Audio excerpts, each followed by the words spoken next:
नमस्कार प्रणाम। हम भोजपुरी गायक टुनटुन यादव और आप सबके हमारा तरफ से ढेर सारा धन्यवाद देता नहीं कि आप सबके प्यार आशीर्वाद से बरतिया नतिया अखिया हमारा तो 10 दिन में 2 मिलियन पार वीडियो सॉन्ग और जबरदस्त गाना अभी मार्केट में बाजता। जीत बा बॉर्डर के आर्मी लभर के जनी चुप कर पगला रे पगली के रो ले बेदे।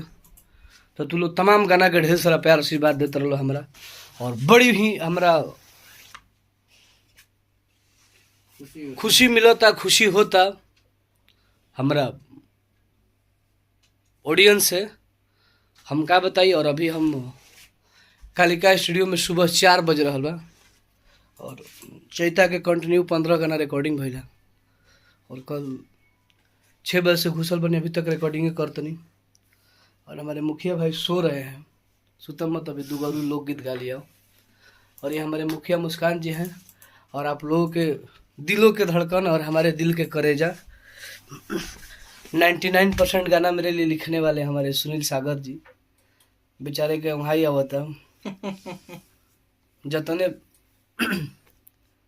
मेहनत करबो उतने नाम बढ़ रही है। इस हम कहे गाना रेलत रहो और बहुत जल्द तार लोग के एक से बढ़ एक चैता गाना सुनने के मिली। रिकॉर्डिंग तमाम गाना हो तरी सन, कुछ गाना मिक्सिंग में लगल बड़ी सन, कुछ गाना लड़की भी भेजल गुल बगावे खातिर, शिल्पी राज भी, नेहा राज भी, तमाम और लोग भी भेजल गुल बा। तो आप सब यहीं प्यार देते रही जा और हमारे चैनल टुनटुन वर्ल्ड म्यूजिक चैनल को आप लोग ज़्यादा से ज़्यादा सब्सक्राइब करिए और टुनटुन यादव ऑफिशियल को, टुनटुन यादव ब्लॉग्स को और टुनटुन यादव हिट्स को, ये 4 चैनल अभी मेरा है। 2-4 चैनल पे मेरा गाना कंटिन्यू आता है। और आप लोग बरतिया नतिया आँखिया वाला जो गाना है, बरतिया नतिया आँखिया हमारा था, वो गाना के इतना आप सब प्यार आशीर्वाद दीजिए।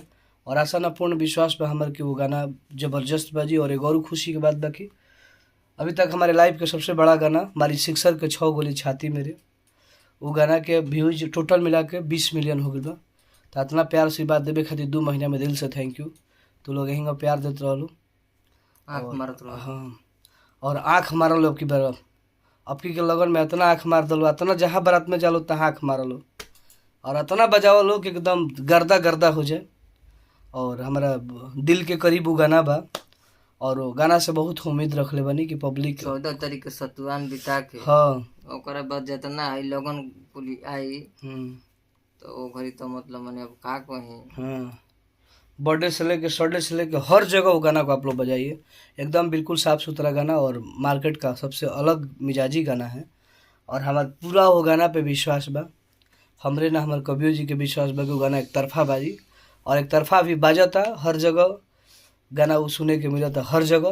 तो आप सब जितने भी मुझे वो और बिहार यूपी झारखंड के जितने ज़िले में मुझे मेरा नाम आप लोग जानते हैं, तो प्लीज़ आप लोग उस गाना को सुनिए, बरतिया नतिया आँखिया मारा था। और ये हमारे लाइफ के सबसे बड़ा गाना आप लोग बनाइए और उसी गाना से मेरा उम्मीद है कि वो गाना मेरा 100 मिलियन के कगार जाएगा, क्योंकि इतना बड़ा आप लोगों ने मुझे नाम दिए।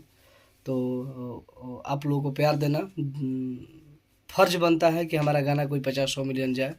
बहुत सारे भाई लोग मैसेज भी कमेंट भी करते हैं कि टुनटुन भाई कोई ऐसा गाना गाइए जो गाना आपका 50 मिलियन 100 मिलियन जाए। तो सिक्सर वाला गाना भी जाएगा, उस पर भी विश्वास है, क्योंकि 2 महीना में 20 मिलियन चल गया तो 2-3 महीना में 50 मिलियन जाने में उसको कोई दिक्कत नहीं होगा। और गाना कंटिन्यू बाजता, आज भी वो गाना के 48 घंटा में 5 लाख व्यूज बा। तो गाना आज भी 4 दिन में सप्ताह में 1 मिलियन व्यूज देता।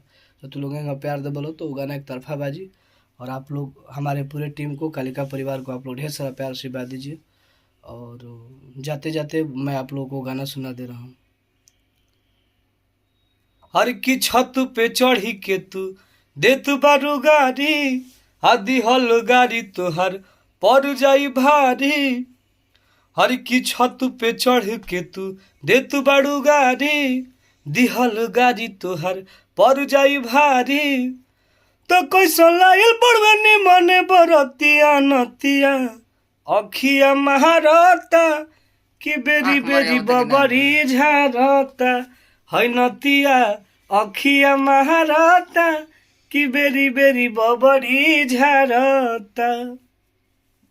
और एक और बहुत ही प्यारा शर्ट सॉन्ग गाना बा, जनी चुप कर पागला रे आज पगल के रोल बेदे, जनी चुप कर सागरा रे सगरी के रोल बेदे, जनी चुप कर सागरा रे आज सगरी के रोल बेदे, जनी चुप कर मुखिया बारे आज मुखिया इनके रोल बेदे, अरे तू रोबतारू जेतना रोआबतारू ओतना, तू रोबतारू जेतना रोआबतारू ओतना, अमुर झाइल फेस धोल बेदे,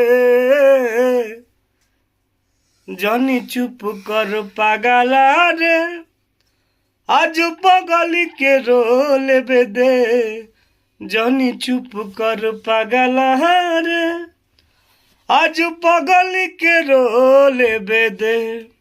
तो आप सब यहीं प्यार आशीर्वाद दीजिए और गाना को खूब बजाइए, बरतिया रतिया आँखियाँ मारता सिक्सर के 6 गोली, अरे किम कमहर में खोसे ओवरलोड पिस्टल रे, अब बड़ हुए बनबले ई गजबे महल रे, अब पुलिस दरोगा थानेदार जानेला, हमर मजनुआ के यूपी बिहार जानेला, हर जिला के रंगदार जानेला, हमर मजनुआ के यूपी बिहार जानेला, अरे तो ये कहीं बाजिद हमरा यार मिल भर के, अब भइल बा दीवाना मजनुआ बॉर्डर के, आये कहीं बाजिद हमरा यार मिल भर के। तो आप सभी गाना के प्यार आशीर्वाद दीजिए और ढेर सारा सब्सक्राइब करी जा, खूब शेयर करी जा। लव यू, जय हो भोजपुरी समाज।